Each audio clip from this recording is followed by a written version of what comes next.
started. Johumevi from Mexico. Let's try d4.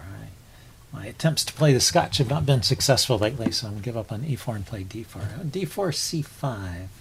Okay, this could introduce a Benoni. Let's support the d pawn. Or it could be a Benko gambit. Okay, he's putting the bishop there. If he wants to trade his bishop for this knight, that is okay with me. Should be okay. I don't want to commit the e-pawn just yet. So let's play another move. Okay, he is going here. He hasn't gone for any kind of Benko setup with b5. If I play queen c2, he's got bishop to f5 there, so that's kind of a waste of time. If I develop the dark squared bishop, then he kicks it. Maybe I want to trade off this knight. Yeah, but this is actually my good bishop. Okay, let's go with e3. Just try and keep control of some of these dark squares. Develop the bishop. Maybe I should have thought about playing e4, a4 there to stop b5. So if he plays b5 now, I guess I will play b3, but then this knight is loose. Queen c7, I still have a problem with bishop to f5. Maybe queen d7, defending the knight. If he takes, I'll take back with the bishop. If he pushes, the knight can actually go to d1. So queen d2, rather.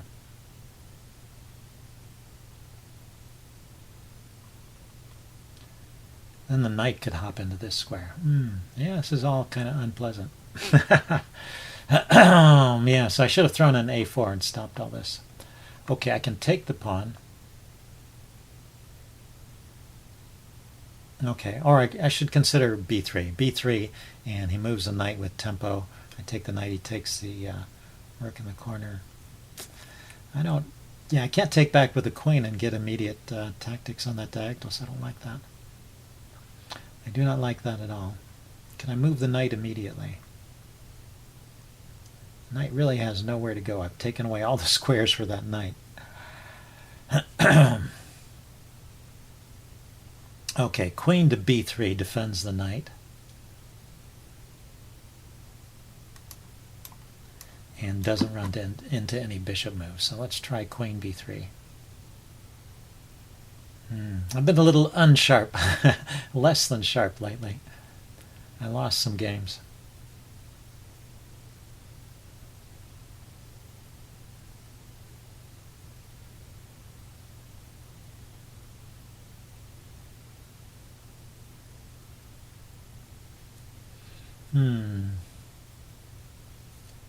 What's he playing here? So if pawn takes, bishop takes, can he exploit this weird position of my queen? He needs to move the knight and get a rook to the b file before he can take advantage of that. So maybe I'll have time to do something.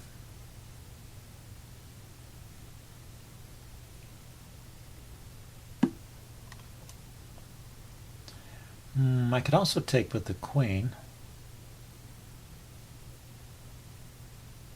The queen's not getting kicked. Let's see, the knight has to come to this square to kick the queen.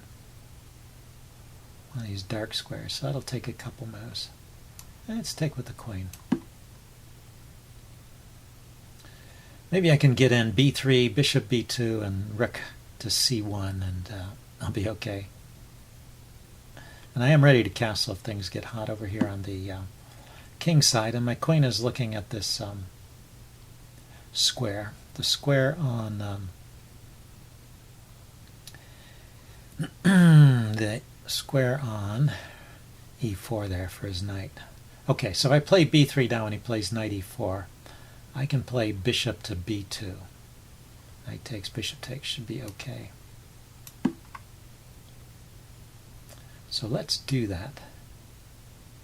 It's kind of a funny setup. I've never actually seen it before with the queen here.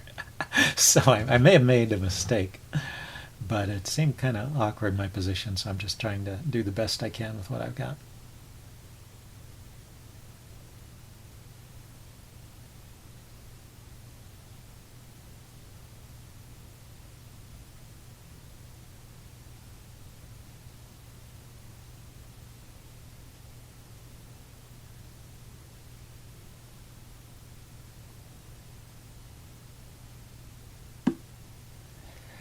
Takes that pawn. I see. Yeah, so he grabs a pawn, and I'm just going to defend the knight. I'm giving up that pawn to try and get out of my difficulties here. I have some kind of development. After I've castled, all of my pieces are developed except for, and he hasn't developed his queen side, so maybe there is some compensation for that pawn, but probably this was just all incorrect. But he is trading off his developed pieces here. And the question is, can he play something like d5, kicking my queen? d5, queen takes c5.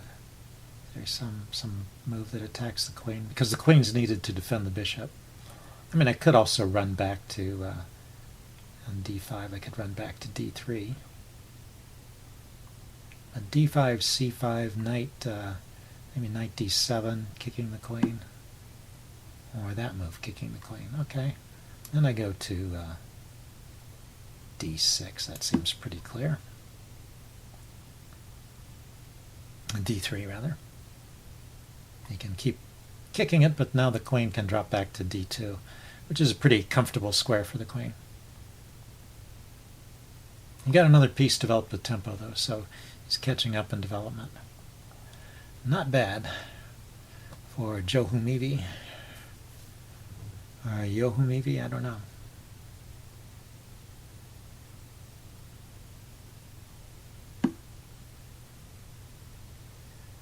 Okay, the knight. The knight can jump into...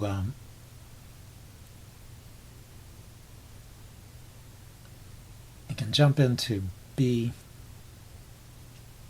there, hitting the queen, or I can go here. So let's trade off that dark squared bishop so I don't have to worry about it anymore. And castle. And now we've got a position I can play. I'm just a pawn down, though. Well, like I say, I haven't been playing well lately.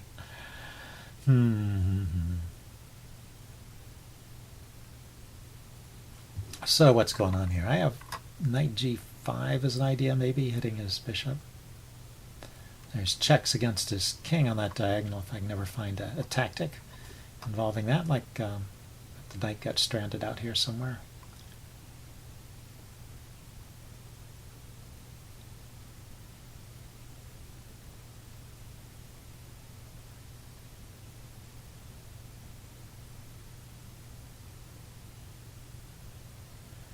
But yeah, that's a logical move. So the knight from there can come into c2. It's also hitting the queen on d3. So I was just thinking queen back to d2. And I can control this c2 square with the rook. Like if he tries bishop f5 to support knight c2, I can play rook c1. And then b3 to kick that knight away.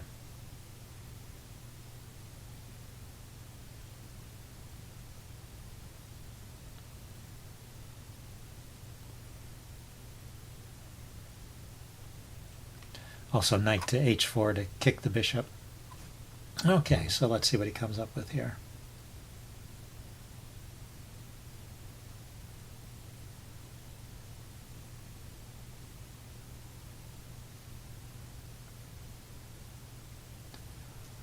So I guess if I played knight to g5, he would just go bishop f5, and so that wouldn't really accomplish anything. I wonder if I should play e4 first. Well, it does put a bishop on a dark square, doesn't it? I mean, puts a pawn on the light square, the same color as my bishop.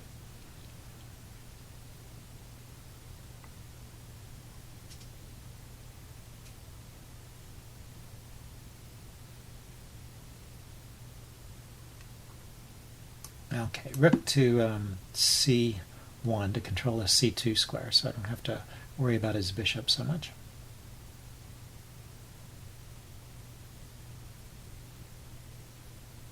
Where do I want this knight to go? Maybe this knight could get to f4, g5, h3, f4, that's one way. Or here, here, here, but then it could get chopped here, taken off. Okay, is he thinking about pushing this pawn? He's supported the knight with the queen, and so now the pawn comes forward, doesn't drop the knight. Bishop takes, rook takes. What's that? Pawn forward, bishop takes, rook takes, pawn takes, and it kind of creates a weaker structure for me. I could just take with the pawn right away, I guess. If he plays that, that actually gives me a square. Let's do kind of a nothing move. h3 gives some lift for the king. Gives another square for the knight to go to, another route into the game, and see what his plan is. So I think if he plays c4, I'm just going to take it. And then I'll try and exploit this pin on the knight by playing rook to b1.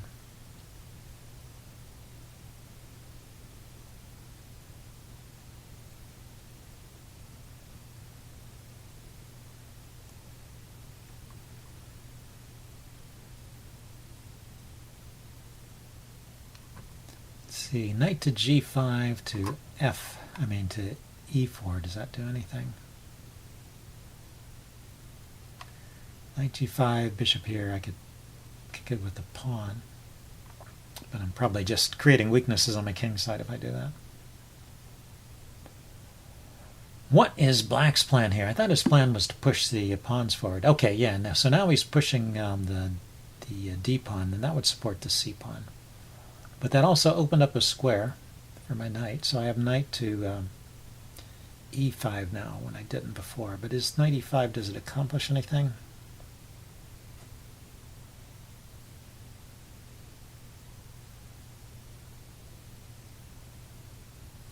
Looks interesting. If this bishop were to disappear, then the knight could jump into, what is that, d7 with a fork on the rook and the queen.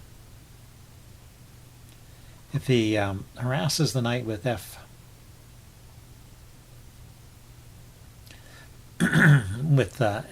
then the knight could go back to g4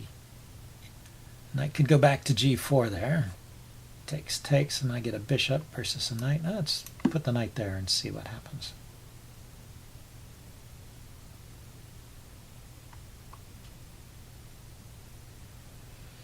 I'd prefer to get some imbalance in the position since I'm down material. So trading a knight for a bishop is a way to get some kind of imbalance. Yeah, he goes there right away. So can I do anything else other than retreating? No clever tactics here. Queen here, pawn takes, queen takes, check. The king goes there. Well, the bishop's defended anyway.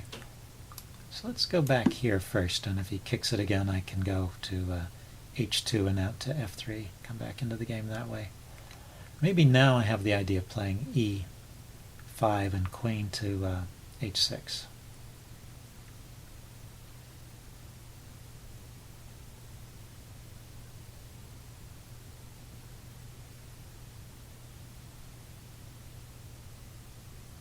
If he pushes either of these pawns, I'm just going to take whichever pawn steps forward. And that may give him a passed pawn. You may get a passed pawn out of it, but maybe I'll get some counterplay on the open lines. That's what I'm looking for. Yeah, he's using up a lot of time here. We're only on move 20, and he's used up quite a bit of time. Okay, drops the bishop back. Okay, the idea is to bring the e-pawn into the game. So can I play e4 right now? e4, pawn takes. Queen here, check. King back to f1. And do I have anything good after that? King back to g8. The knight's here, bishop's here. Hard to activate that bishop. queens on this diagonal too, which is a little bit maybe a problem.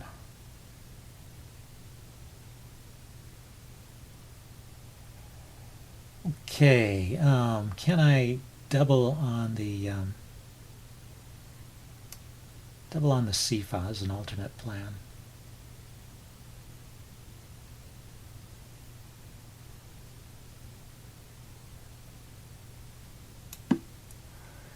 If he pushes the pawn, I could take it.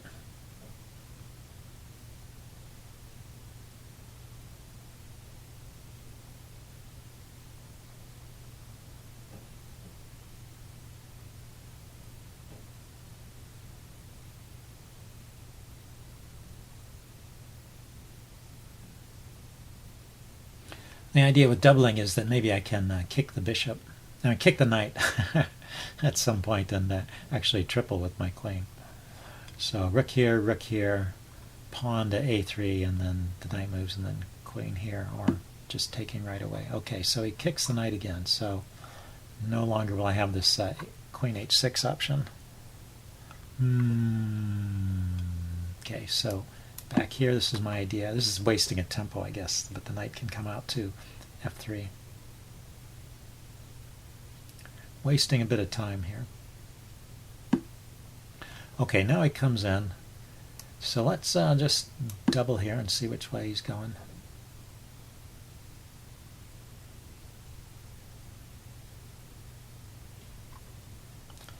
This may lose the exchange, right? Actually, I'm just realizing if he pushes the d pawn forward, this knight really, this rook has nowhere to go. Pawn takes, pawn takes. I can't really sacrifice the queen. I'm giving up the queen and winning a rook. That's no good.